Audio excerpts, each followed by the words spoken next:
안녕하세요. 저는 30대 초반의 결혼 2년차 여자입니다. 아이는 30 중후반쯤에 하나 낳고 싶다는 막연한 생각을 가진 채 당장의 조급함을 가지지는 않고 있는 편이고, 아직 결혼한 지 2년이 겨우 넘어가는 때인지라 신혼과 다름없는 커플이라서 둘이서 재미나게 사는 것에 가장 큰 보람을 느끼고 있는 결혼 생활을 하는 중이에요. 다만 그와 동시에 결혼을 하며 깨달은 것이 참 많기도 한 결혼 생활이었습니다.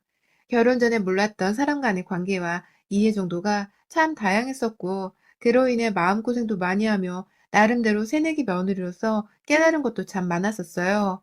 자잘한 일들이 너무 많아서 어디서부터 시작을 해야 할지 막막한데, 굵직하게 기억에 남는 것들을 토대로 지금까지의 제 2년간의 결혼 생활, 그리고 이 사연을 적게 된 결정적인 일에 대해 풀어나가 보도록 하겠습니다. 남편한테 듣기로는 저희 시부모님은 부부관계가 그리 원만하지 못하셨다고 합니다. 잠자리 말고 평상시에 둘이서 살아가는 그 관계 말입니다. 시아버지께서 좀 많이 다혈질적인 사람이시라는 건 저도 결혼을 하고 나서 여러 번 목격을 했는지라 지레짐작을 했지만, 남편의 말로는 제가 시집을 온 후 그나마 온화해지신 거라고 하더라고요. 제가 결혼 후 오기 전까지는 기분 내키는 대로 화도 막 내고 가족들 앞에서 상대방의 기분과 입장을 가리지 않은 채 생각나는 말을 술술 뱉어내시는 분이셨다고 해요. 그로 인해서 시어머니는 25에 시집 오시고 나서 내내 이런 다혈질적인 시아버지 옆에서 기 한번 제대로 못 펴시고 사신 세월이 참 많으셨다고 하고요. 매번 시아버지의 호통에 말대꾸를 제대로 하지 못하는 바람에 남편과 아가씨가 늘 답답한 시어머니를 불쌍히 여겼고, 그래서 이 남매들이 사춘기에 접어들면서는 시아버지와 부모 자식 간의 사이가 많이 좋아지기도 했었다고 해요. 사춘기에 접어든 자식들 눈에 시아버지는 그저 호통만 칠 줄 아는 독재자나 다름이 없어 보였을 테죠. 결혼 전에 이미 이에 대한 이야기를 듣고서 결혼을 하면 제가 시어머니 곁에서 나름 편을 들어주면서 두 분 사이에서 잘 조절해 나가는 슬기로운 며느리가 되겠다고 다짐을 했습니다. 왜? 모든 며느리들은 시부모님과 잘 지내고 말고를 떠나서 일단 결혼하면서 잘 보이고 싶다는 생각 한 번쯤은 하잖아요. 저 또한 다른 이유 없이 시부모님께서 나를 좀 더 편안히 생각을 해주시고 남편의 짝으로 딱 알맞은 예쁜 며느리로 봐주시길 원했습니다. 그러던 와중에 시어머니가 굉장히 배우자로부터 제대로 된 존중을 받지 못하고 사셨다는 것을 듣고 나니 측은지심이 들었는지라 잘 해드려야겠다는 욕심이 들었어요. 오지랖이었고 굳이 잘 해드리며 친하게 지내지 않고 사는 게 차라리 좋은 고부관계를 더 오래 유지하며 마음 편히 몸 편히 사는 방법이었는데, 저는 그걸 전혀 몰랐던 것입니다. 결혼하고서 시부모님의 댁으로 저녁을 먹으러 가게 된 날이 있었어요. 그 전에 저희 친정 부모님이랑 시부모님을 모두 한꺼번에 초대해서 거하게 신혼집 집들이를 하면서 먼저 뵙긴 했는데, 그때 자리가 다소 불편하고 어려운지 별 말을 많이 못 하시더라고요. 물론 대화에 잘 웃기도 하셨고 저와도 대화를 나누긴 했지만, 꼭 오기 전에 시아버지랑 한판 거하게 싸운 사람 마냥 아버님이 말만 하면 입을 꾹 다물고 음식만 드시길래 내내 생각을 하다가 어머님께 먼저 연락을 드렸고 밥을 먹으러 오라 해서 남편과 함께 주말을 맞아서 시댁을 찾았습니다. 들어가기 전에 빈손으로 들어가는 건 아닌 것 같아서 동네 근처에 있는 카페에서 호두파이 하나를 통째로 사갔고요. 그런데 몰랐어요. 어머님이 호두 알레르기가 있는 줄 말입니다. 케이크를 사왔다는 것부터 뭘 이런 걸 하면서 떨떠름하게 케이크 상자를 펼치던 어머님은 그 안에 든 호두를 보더니 너네끼리 먹으려고 작정을 한 거야? 나 호두 알레르기 있는 것도 몰랐어? 라고 말하더라고요. 어머님의 아들로 산 지가 30년이 넘었던 남편조차 몰랐던 어머님의 호두 알레르기를 제가 알 턱이 있나요? 케이크를 같이 산 남편도 몰랐다면서 엄마가 언제부터 호두 알레르기가 있었어? 아들도 몰랐네. 라며 순간에 모면해줬습니다. 시어머니는 자기가 케이크를 골랐다면서 제 편을 들어주는 남편을 보며 너도 몰랐니? 엄마 섭섭하다. 라시며 그애니 떨떠름한 표정을 다시 지었고요. 그런데 옆에서 듣고 계시던 시아버지도 당신이 언제부터 호두 알레르기가 있었다는 거야? 나도 몰랐는데 그건. 라면서 놀라 대화에 끼시더라고요.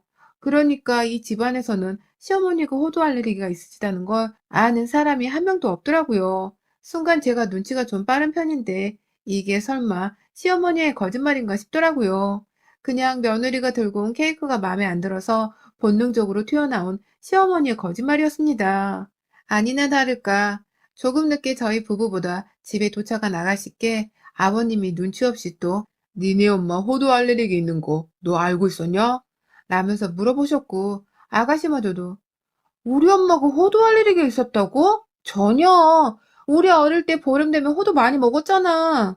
라면서 급기야 지난 과거를 들춰낸 바람에 시어머니의 눈에 보이는 그 거짓말은 사실상 탄로가 났습니다.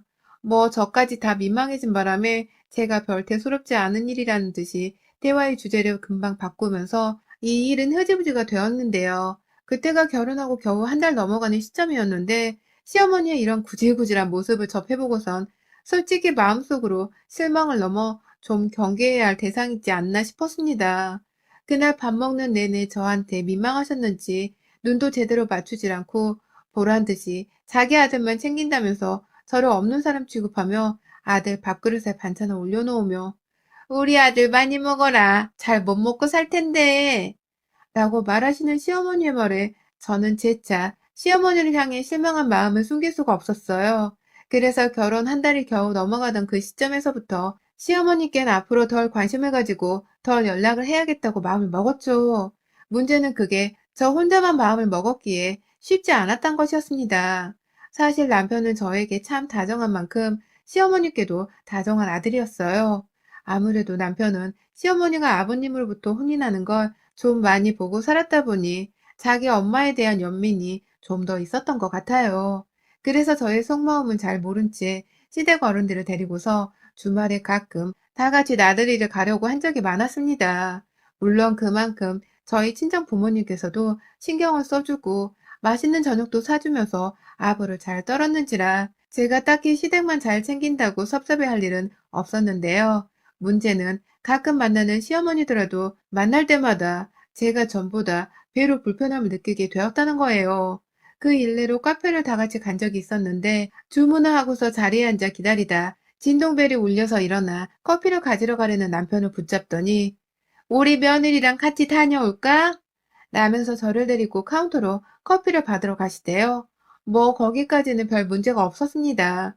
그런데 카운터에서 커피를 받아들며 어머님이 직접 들려오고 하길래 어머님 저 주세요. 제가 들고 갈게요. 라면서 어머님으로부터 커피 4잔이 든 쟁반을 받았어요. 그리고 자리로 돌아가려고 몸을 돌리던 그 순간 저는 무언가에 걸려서 앞으로 넘어지고야 말았고 커피 4잔은 유리잔에 들어있었는데 와장창창 깨지면서 다른 손님들이 앉아있던 그 카페 공간 안으로 삽시간에 떨어져 흘러내렸습니다. 민망하고 쪽팔려 죽겠는 건 둘째치고 앞에 계신 손님들한테 사과하고 카페 직원들한테 또 사과를 하고 정말 그 공간에서 죄인이 된 것만 같아서 얼마나 미안했는지 몰라요. 주말이라 사람도 미어 터지게 많았는데 카페를 한두 번 가본 것도 아닌 내가 왜 이런 실수를 저질렀나 싶어 아찔하더라고요.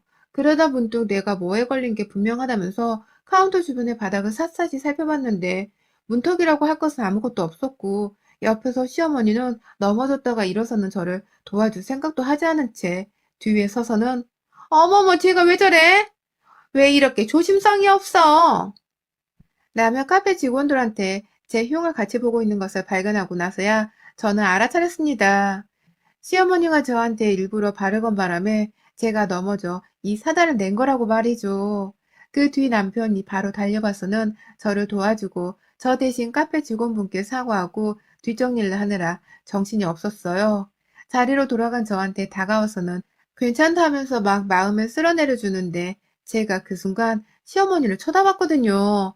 저만 달리는 남편의 모습을 무슨 첫 한 대 고개 한 점 더 얹어주려는 서방을 바라보는 듯이 쳐다보고 있던 시어머니의 얼굴 표정에 순간 오싹한 공포심이 들어버렸습니다. 아들 사랑이 좀 지극한 정도가 아니라 아들이 사랑하는 며느리를 질투하다 못해 넘어뜨려 망신을 주고 싶을 정도로 아들 사랑이 미치셨구나 싶었죠. 더더욱 시어머니랑은 상종할 일을 만들지 말아야겠다는 생각이 들어 그날 저는 제 상태가 좋지 못하단 핑계를 대며 남편의 손을 꼭 잡고 시부모님 앞에서 먼저 집으로 돌아왔어요. 살짝 뒤돌아 시어머니를 쳐다봤는데 차 시동을 걸려는 차 안에 들어가는 시아버지를 내버려 두고 그 자리에서 혼자 멀찌감치 서서는 앞에 가고 있는 저희 부부를 계속해서 쳐다보고 있대요. 전 진짜 신모가 제 등 뒤에서 레이저라도 쏘는 줄 알았네요. 카페에서 제 발을 건 것 말고도 지금 이 순간 욱하는 일들이 몇 번 더 있었어요. 카페 사건 말고 가장 기분 더러웠던 건 바로 시댁에서 아가씨 생일을 맞아 다 같이 와인 한 잔 나누면서 밥을 먹던 날에 일어났는데요. 시어머니가 서로 결혼 후 저희 집 집들이에서 한 번밖에 본 적이 없는 저희 친정엄마를 눈웃음 살살 치는 해픈 여자라고 하신 겁니다. 그게 어떻게 된 거냐면 그날 저희가 고작 와인 한 병을 5사람이 나눠 먹고 있었는데요. 어느 순간 혼자서만 취기가 올라온 것처럼 술 취한 척을 해대더니 급기야 저한테 술김에 한다는 소리인 것 마냥 나는 너네 엄마가 처음부터 별로였어. 집들이 하던 날에 정점을 찍었지. 니네 엄마가 니네 아빠한테 보내던 해픈 눈웃음을 내 남편한테도 보내는 걸 보고 얼마나 기겁을 했는지 몰라. 여자가 왜 그리 해프게 굴던지 내가 다 민망하더라고.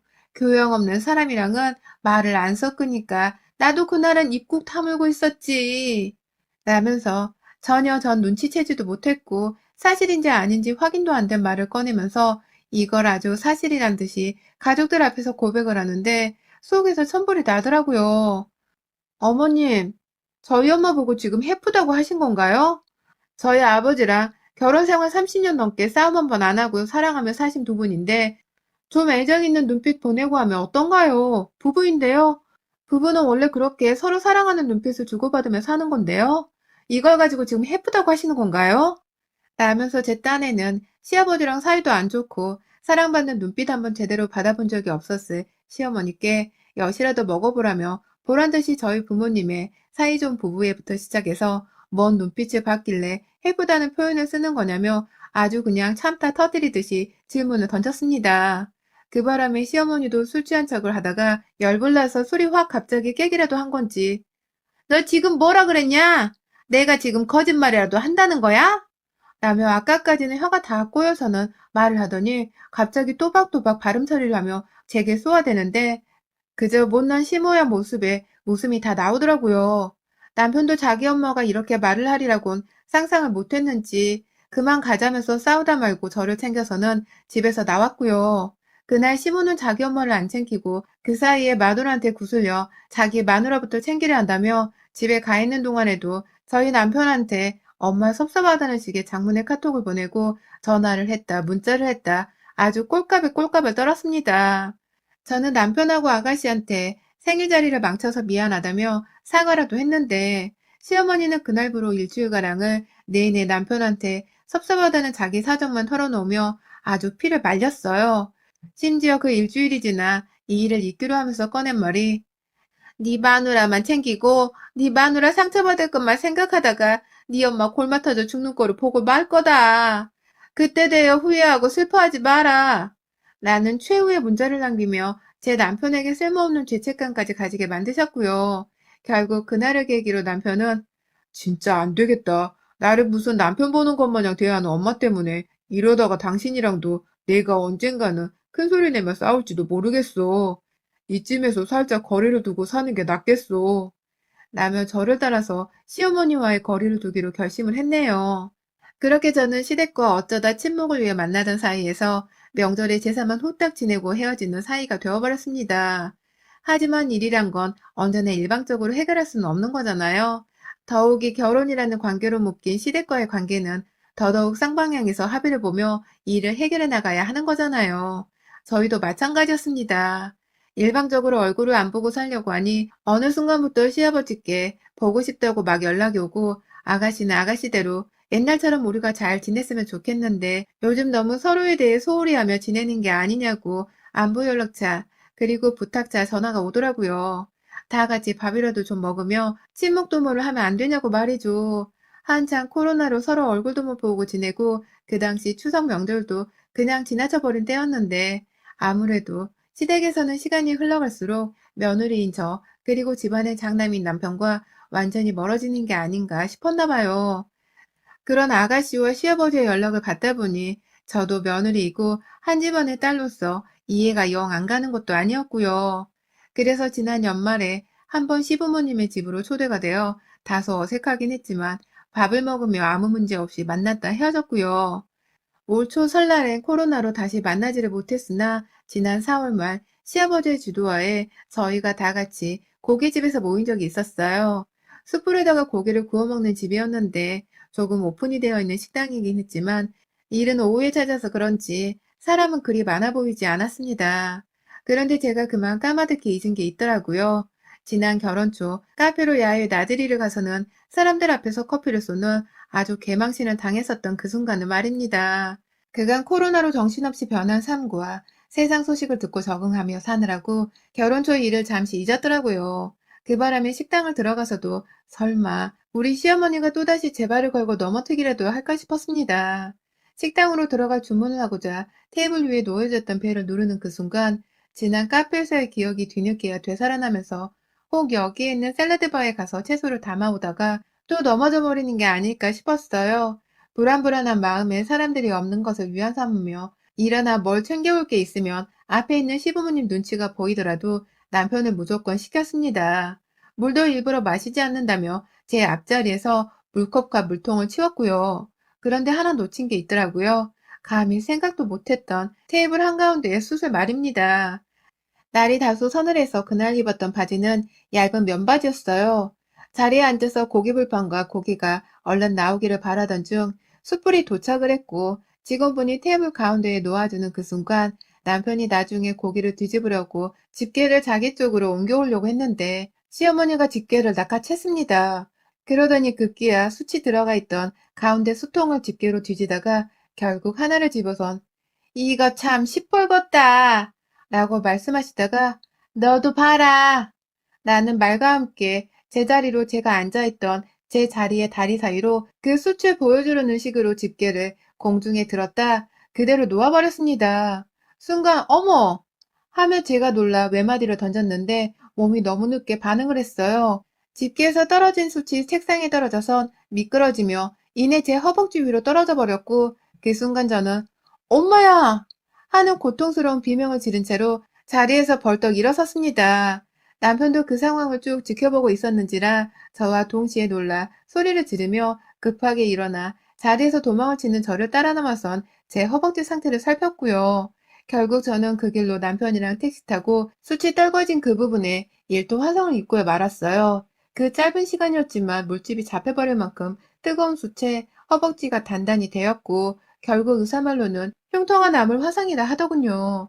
다행히 크기가 작아서 급하게 응급처치만 받고 응급실을 나왔고요. 남편은 저만큼이나 화가 단단히 났어요. 저는 뭐 말할 것도 없었고요. 집으로 돌아가야 하는데 저는 시어머니의 행방부터 찾았습니다. 남편은 본인도 화가 나는 중이라 제 마음을 잘 알지만 일단 화를 가라앉히며 다음에 얘기를 하러 가자고 저를 말렸고요. 저는 내 허벅지에 상처를 낸 니네 엄마 편은 그만두는 게 좋을 거라며 이 새끼 저 새끼 욕을 하며 시어머니께 전화를 걸었어요. 그런데 어머님은 아직 고깃집이시더라고요. 이미 주문한 고기를 그냥 놓고 올 수가 없다면서 그 자리에서 시아버지랑 아가씨랑 고기를 드시고 계셨던 겁니다. 전화를 쩝쩝거리면서 받는 시어머니의 목소리에 화상을 입은 허벅지가 더욱 뜨겁게 타들어가는 분노와 쓰라림을 느꼈네요. 앞서가는 저를 따라 남편도 함께 택시를 탔고 저희는 아까 그 고깃집으로 도착을 해서는 망설임 없이 시모의 얼굴을 발견하곤 그 자리로 갔습니다. 음식점 사장님이 저를 기억하는지 상태가 어떠냐며 시어머니 대신 걱정을 해주더군요. 정작 시어머니는 본인이 잘못을 저질러 놓고도 태평하게 고기를 먹고 있었고요. 그러니 저와 남편이 둘 다 빡이 돌아서는 이러고 있었다고요? 며느리 허벅지에 상처를 내놓고서 고기를 처먹고 있었다고요, 지금까지? 라며 테이블 앞에 서고는 시어머니의 얼굴에 테이블 위에 있던 물통을 들어 집어 던졌습니다. 한순간에 일어난 일이라 물이 튀겨 고기 불판 위에서 연기가 자욱하고 시어머니는 물세례를 맞고는 물수건으로 얼굴을 겨우 닦아내면서 저게 진짜 오냐오냐 하니까 나를 뭘로 보고 감히 내 얼굴에 라면서 저를 향해 덤벼든다고 또 집게를 집어들었어요. 순간 저는 수치라도 던질 줄 알고서 또라이 시어머니가 예상이 안 돼 겁을 덜컥 먹었는데요. 옆에서 시아버지가 그걸 보자마자 진짜 보자 보자 하니까 옆에 내가 쪽팔린 줄을 모르고 자꾸 시비를 걸고 앉아있어. 라면서 화를 내시며 급기야 시어머니의 뒤통수를 세게 쳐버리셨어요. 평소 시어머니한테 타박도 많이 하고 신경질도 많이 부리셨다더니 딱 이런 모습으로 화를 내는지 정말 자연스럽게 행동이 나왔고 시아버지 손에 뒤통수를 강타당한 시어머니는 그 힘에 비틀거리며 테이블 앞으로 몸이 숙여지다가 자기 뒤통수를 손으로 만지며 급기야 울먹였습니다. 당신이 며느리 앞에서 이런 취급을 하니까 제가 나를 사랑 못 받는 여자라 보고 함부로 대하는 게 아니냐고. 라며 숨까지 헐떡이며 울부짖는데 어찌나 가소롭고 꼬시던지요. 어머님, 제가 어머님을 함부로 대한 게 아니라 어머님이 아버님께 늘 이런 취급을 받으며 산 바람에 주변에 있는 여자들을 안 입곱게 보았던 게 문제였던 겁니다. 어머님의 애초에 마음이 뒤틀려서는 우리 친정엄마하고 며느리고 여기저기 시비를 걸고 다닌 게 문제인 거라고요. 엄한 아버님하고 저한테 핑계대지 마시고요. 저도 이젠 진짜 못 참겠네요. 저 다리에 화상 입은 거 치료비 청구하고 상해죄를 고소할 거니까 법원 가기 싫으면 제 앞에 와서 무릎 꿇고 사과하셔야 할 겁니다. 라는 말을 남기고는 가게를 나왔어요. 매장 행패로 화가 난 사장님께는 뒤처리를 다 저 할머니한테 물어내게 해주라고 간곡하게 부탁까지 했습니다. 그리고 그날 시어머니는 저녁 늦게 저희 집으로 찾아와서 정말로 무릎을 꿇으려고 했습니다. 진짜 꿇으려고 하는 어머님의 모습에 남편은 그래도 지 엄마다 싶었는지 엄마, 진짜 왜 이래? 라면서 순간적으로 시어머니를 말리려다가 왜? 내가 고소하는 거 막고 싶으면 무릎 꿇으라 했는데 뭐 어때서? 라며 남편에게 쏘아버렸고 급기야 남편이 스스로 엄마가 이 모양이라 미안하다면서 제 앞에서 무릎을 꿇더라고요. 그 모습에 시어머니도 아들이 마누라 앞에서 머리를 조아리는 것에 차마 눈뜨고 볼 수가 없었는지 남편을 따라 무릎을 꿇고서는 두 모자가 며느리한테 사죄를 하는 아주 우스꽝스럽고 기가 찬 상황을 만들어냈습니다. 결국 저는 시모가 울부짖으며 자신을 용서해달라고 싹싹 비는 그 모습에 봐주겠다면서 말을 하며 빨리 눈앞에서 사라지라 명령을 내렸고 시모는 결국 사과에 대한 답을 받은 동 만동한 채 찝찝한 상태로 저희 집을 나갔습니다. 남편은 이제 다 잊고 화를 풀라고 하는데 저는 제 허벅지를 보고도 그런 말이 나오냐며 내 허벅지는 평생 남은 상처이니 나한테 화풀 나는 그딴 개소리를 한 번만 더 하면 이혼을 하겠다며 으르렁거렸네요. 그러자 남편도 더는 자기 엄마를 도둑할 말을 하지 못한 채 제 옆에서 눈치만 보며 살고 있고 저는 허벅지를 볼 때마다 시모에 대한 울분으로 차올라 사과만으로도 만족이 안 된다며 아예 그냥 평생을 안 보고 살고 싶다며 벽을 쌓아두고 모른 척 살려 하는 중이랍니다. 저희 친정 부모님께서 걱정하실까봐 채 말도 하지 못하고 비밀리에 붙이고 있네요. 상처는 조금씩 나아지고 있고 아픈 것도 이젠 없는데 그냥 이 상처를 보기만 해도 병신 같은 시모가 한 짓거리가 떠올라 사과를 했다고 해도 용서는 쉽게 되질 않네요. 시모의 입장에서는 제 앞에서 무릎을 꿇고 울고 보며 사죄를 한 것 자체가 수치스럽고 평생 쪼개팔 일이겠지만 저한테는 그게 절대 사과로 충분하질 않았습니다. 이대로 시댁과 연을 끊으려는 각오는 진작에 했고 앞으로의 관건은 바로 남편의 태도가 아닐까 싶습니다. 한 번만 더 내 앞에서 시댁에 가자는 소리를 하거나 시어머니를 용서해달라는 소리를 하면 그땐 대여가 아니라 이혼 도장을 찍으라고 서류를 내밀 참입니다. 남편도 그걸 잘 아는지라 제게 더 이상 시어머니의 말은 꺼내지 않고 있긴 하지만 사람 일은 모르는 거라 구청에서 떼온 이혼 서류를 화장대 안에 곱게 넣어두고선 자주 남편을 지켜보며 행실을 따져보고 있답니다. 여러분의 생각은 댓글로 남겨주세요. 오늘도 시청해주셔서 정말 감사합니다.